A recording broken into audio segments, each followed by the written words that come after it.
আসসালামু আলাইকুম গাইস, আজকে আমরা নতুন একটা ব্লগ নিয়ে হাজির হলাম।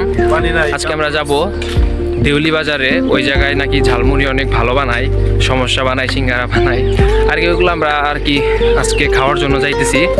ওইখানে আজকে আমরা ঝালমুড়ি খাবো। আমার সাথে আছে সাজ্জাদ ভাই আর একটা হলো রাকিব। আমরা তিনজনে মিলে আজকে যাচ্ছি খাইতে। সো আমরা খেয়ে আপনাদেরকে রিভিউ দিব যে কেমন লাগলো। শীতের দিনে ঘুরতে ফিরতে অনেক মজাই আলাদা। তো এখন বাজে 4টা, এই সময় আমরা বের হইছি ওইখানে যাওয়ার জন্য। সম্ভবত এই জায়গায় বিকেলবেলায় বানায়, সঠিক জানি না, তবে বিকেলবেলায় বানায়। এর জন্য আমরা আর কি বিকেলের দিকে বের হইছি। সো আপনারা পাশেই থাকেন, দেখতে থাকেন আমাদের ভিডিও।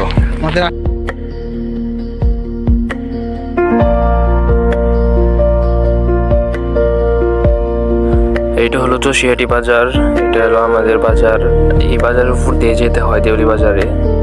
সামনে যে অটোগুলো দেখতেছেন, এই অটোতে চড়ে আইসরাও যাওয়া যায়, তারপর দেউলি বাজারেও যাওয়া যায়, কিন্তু আমরা আজকে হেঁটে হেঁটে যাব। আসলে যে ঝালমুড়ি বানায় তার নাম হলো মুন্না ভাই।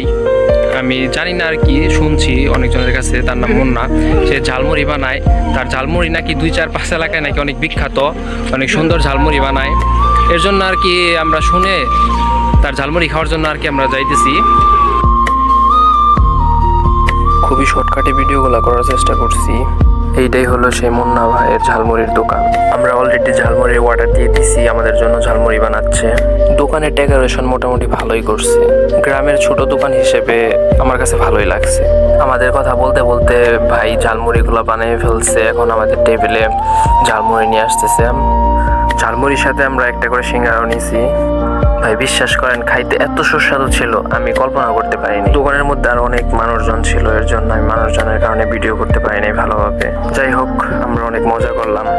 আজকের ভিডিও এই পর্যন্তই। সবাই ভালো থাকেন। আসসালামু আলাইকুম।